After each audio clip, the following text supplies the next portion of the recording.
crois que je suis tombée dans la marmite quand j'étais petite. J'ai eu la chance de naître dans un endroit qui s'appelle l'Arboretum de la Fosse.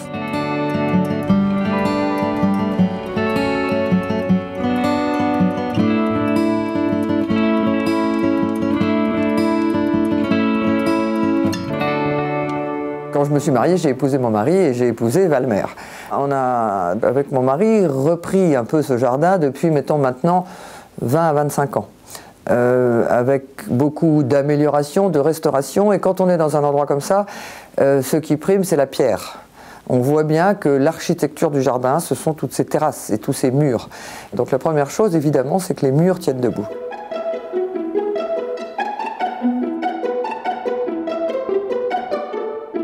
Ça a été très intelligemment construit à partir de 1520.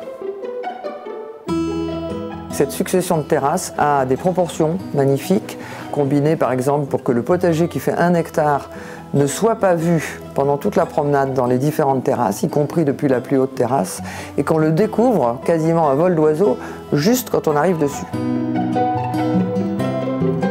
J'ai beaucoup planté, et je plante toujours beaucoup. J'ai aussi beaucoup coupé et déboisé parce qu'il fallait restituer les perspectives, et puis j'ai recréé des structures, parce que j'aime bien avoir des structures végétales, vivantes, qui se marient avec les structures minérales de l'architecture. Le premier endroit où j'ai planté à Valmer, c'est dans les douves. Les douves sont toujours un formidable endroit pour faire un jardin parce que c'est très protégé. Et il se trouvait que là, il n'y avait rien. Et du coup, j'ai demandé à ma belle-mère si je pouvais planter un jardin là. Et elle m'a dit bien sûr. Il y a d'abord ces 2 énormes, magnifiques sophoras qui tombent de toute leur hauteur dans les douves. Et ça, je pense que ces arbres sont à eux seuls des monuments historiques.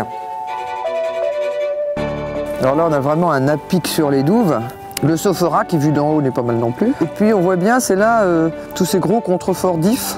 Parce que ce qui est beau à Valmer, c'est les murs. Moi je dis qu'il n'y aurait pas une plante dans ce jardin, il serait quand même très beau parce que l'architecture est tellement belle que ça suffit à soi-même. J'ai mis donc ces collections d'hydrangéacées, ces gros contreforts d'ifs, les Lagerstremia, le lilas des Indes qui est une de mes plantes préférées aussi, et les fameux osmanthus qui sont une de mes plantes fétiches pour le coup. Je commençais par restaurer les dessins. J'ai, Dieu merci, un magnifique plan de 1695.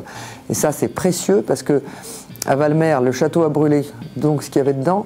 Et par miracle, j'ai retrouvé au fond d'un placard roulé en boule l'original, le plan original de 1695. Donc c'est une aide précieuse pour restaurer. Et j'ai commencé par restaurer la terrasse de Léda, en lui redonnant simplement les proportions des allées et surtout ce beau dessin central magnifique que j'avais sur le plan de 1695 qui avait totalement disparu. Tous ces travaux ont été faits avec le jardinier qui s'appelait Monsieur Bourdin et qui était un type formidable. Donc on a tiré des mesures, etc. Il y a 2 axes principaux dans les jardins, un axe sud-nord qui est l'axe d'arrivée, et là on est exactement sur l'autre axe des jardins qui part de la grande terrasse et qui descend à la terrasse du château, la terrasse de Léda et le potager en bas. Et au-delà du potager, même faisant partie du jardin tout en étant hors les murs, un grand canal s'est axé exactement sur l'autel de la chapelle troglodytique. Donc c'est un axe volontairement pieux.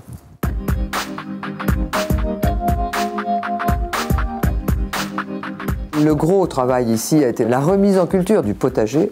Le dessin d'origine existe depuis 500 ans, donc on n'a rien inventé. Et ça s'est fait avec un jardinier qui s'appelle Sébastien Verdière. Au départ, moi, je ne m'y connaissais pas en légumes plus que les autres. Je faisais pousser des haricots verts et des pommes de terre comme tout le monde. Et lui arrivait d'avoir passé plus d'1 an dans le potager de Jean-Pierre Coff. Donc, avait vraiment creusé la question des légumes. Et à nous deux, on a eu l'idée complètement folle, il faut bien le dire, de remettre en culture ce potager.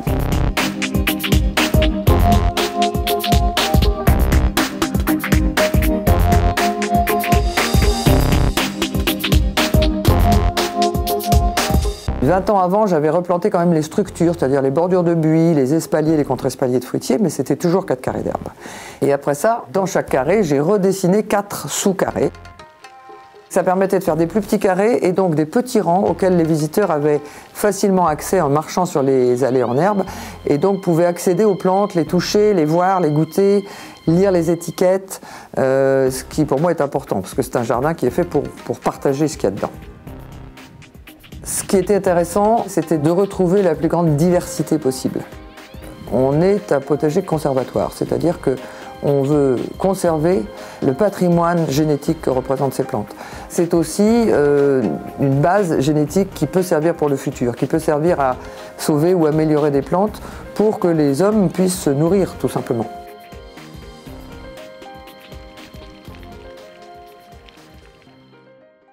Je fais partie d'associations internationales comme la Société internationale de dendrologie, ça c'est des gens qui parlent d'arbres, qui hurlent en latin devant les arbres rares. Je fais partie de l'Association des parcs botaniques de France qui a été créée par mon père.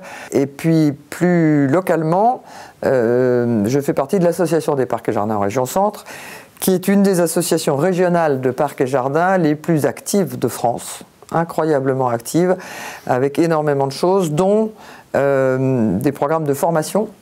Et depuis l'année dernière, ce qui est très intéressant, c'est qu'il y a 2 journées de formation qui ont lieu à Chaumont pour les professeurs. Et ça, c'est bien parce que ça permet de faire venir des écoles dans les jardins. C'est très important que tous ces étudiants aillent en vrai, dans les vrais jardins, voir les vraies plantes et parler avec des vrais gens qui s'occupent des jardins.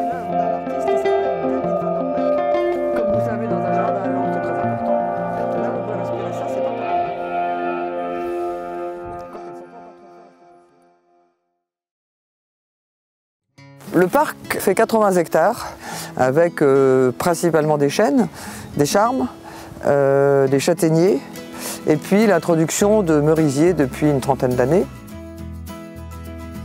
J'ai planté des arbres et des arbustes qui viennent d'un peu partout dans le monde, spécialement des chênes parce que j'aime beaucoup les chênes. Donc il commence à y avoir une petite collection de chênes ici et donc c'est un jeune arboretum.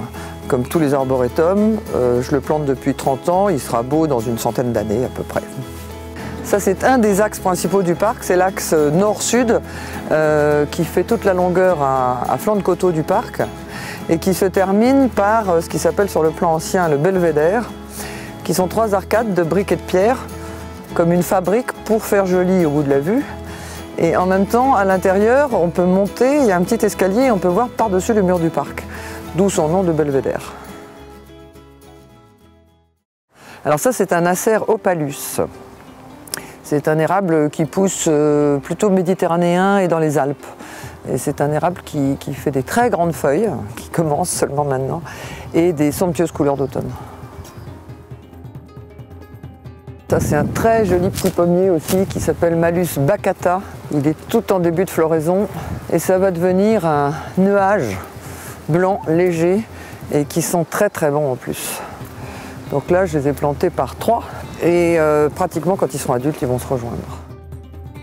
Alors c'est une rosacée et ça s'appelle Pseudosidonia sinensis, c'est pas de sa faute non plus. Et je trouve que le bouton est ravissant. C'est un très joli petit arbre en fleurs qui fait une très belle écorce et qui fait des énormes fruits comme des coings énormes et qui sentent très très bon, qui sont verts quand ils ne sont pas mûrs et qui finissent jaunes, dorés quand ils sont mûrs. On en rentre 3 dans la maison et ça parfume toute la maison. Pour moi c'est une plante 20 sur 20. Cercidiphyllum magnificum qui s'appelle l'arbre à caramel aussi parce qu'il sent le caramel. Et là en plus je crois qu'on a de la chance parce qu'il est en fleurs. La jeune pousse est pourpre. Après ça va devenir vert et ensuite c'est parmi les plus belles couleurs d'automne. Alors l'odeur de caramel c'est à l'automne. Ça c'est Kelreteria paniculata. On a les fruits secs de l'année dernière, on l'appelle aussi le savonnier. Ça fleurit des grappes de fleurs vert jaune en été. Ça fait ses fruits incroyables. On l'appelle aussi quelquefois lanterne chinoise. Il y en a même un fruit dans lequel il reste encore une graine, là,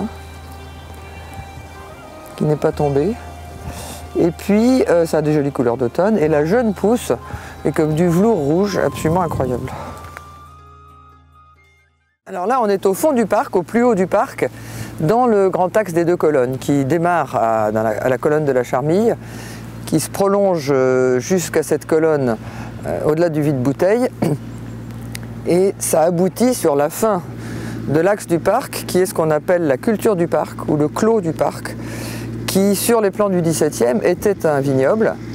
Ça avait disparu et depuis 5 ans maintenant, on a replanté un vignoble. Donc c'est un vignoble historique, le seul à Valmer à être clos de mur. Et évidemment, c'est là où ça fait un des meilleurs vins.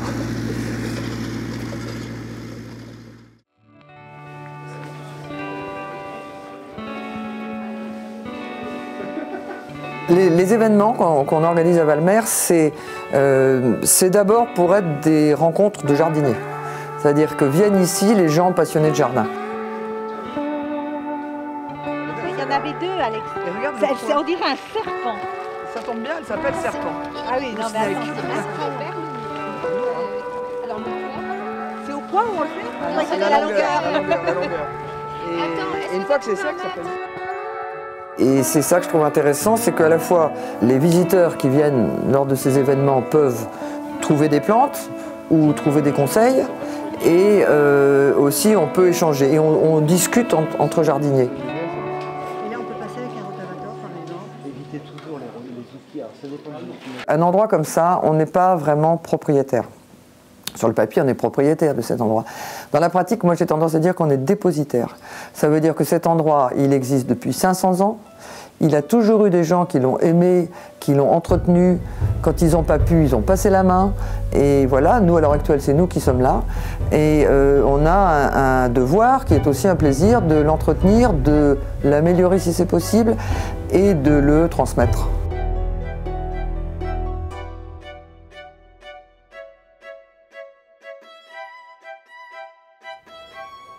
Ce qu'il importe, à mon sens, mais ça c'est très difficile à définir, c'est de rester fidèle à l'esprit du lieu. Et à l'intérieur de ça, c'est comme ce que disait saint Augustin, aime et fais ce que tu voudras, c'est ça. Respecter l'esprit d'un lieu et du coup planter ce dont on a envie parce qu'on pense que ça va bien. Alors c'est subjectif, mais je crois que c'est important de voir les choses comme ça et de ne pas être bloqué dans une période historique. Parce que de toute façon, le vivant nous empêche d'être bloqués.